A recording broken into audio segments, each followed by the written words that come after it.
So I don't know if I'm stuck in the algorithm. It could be, but I'm seeing a lot of videos that are really based on fear. And this is from both sides, all sides, right? And so you have one side of the political aisle, and everybody talks about everybody says oh, we should be talking about politics and video games and movies and music. Well, here it is.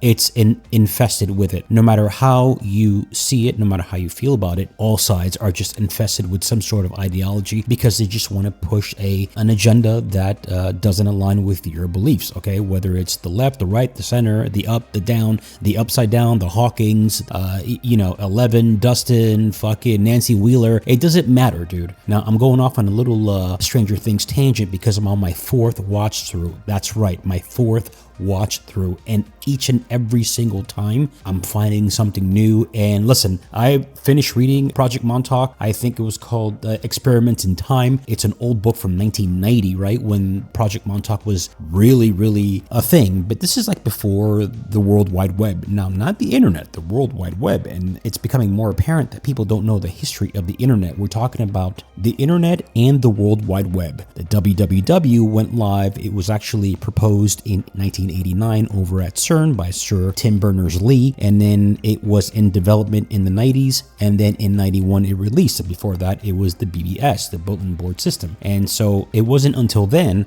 that we get the World Wide Web, and that's what everybody gets the internet confused with. People are like, oh no, the internet has only been around since 1990, 1991. No, the internet has been around since the mid 60s, right? And it was only towards the 1990s when it started becoming very widely available. And why do I mention the internet? Because in 1990, right before the internet, when it was the BBS, I actually started hearing about Montauk Project. And so the Montauk Project, still to this day, the US government refuses to acknowledge it ever existed, and that it's actually tied into Project Rainbow, and Project Rainbow is tied into the Philadelphia experiment, which took place in the 40s at a shipyard, I believe in Maryland. I forget where it was exactly. And all they wanted to do was at first experiment with radar invisibility, and then it actually, well, according to not the myth or the legend, but according to what Philadelphia experiment is, they actually achieved visual invisibility. And you had people like even Nikola Tesla involved in the very early stages of the Philadelphia project, and he actually bounced out because he knew the dangers involved with such technologies, okay? And we're talking about some weird fringe shit. But to bring it all home, there is if you remember correctly, the last episode of season 4 Stranger Things, I think it was episode 9, you see 11, she is actually in the void, remember, because the episode is called Piggyback. And so she actually piggybacked in the void to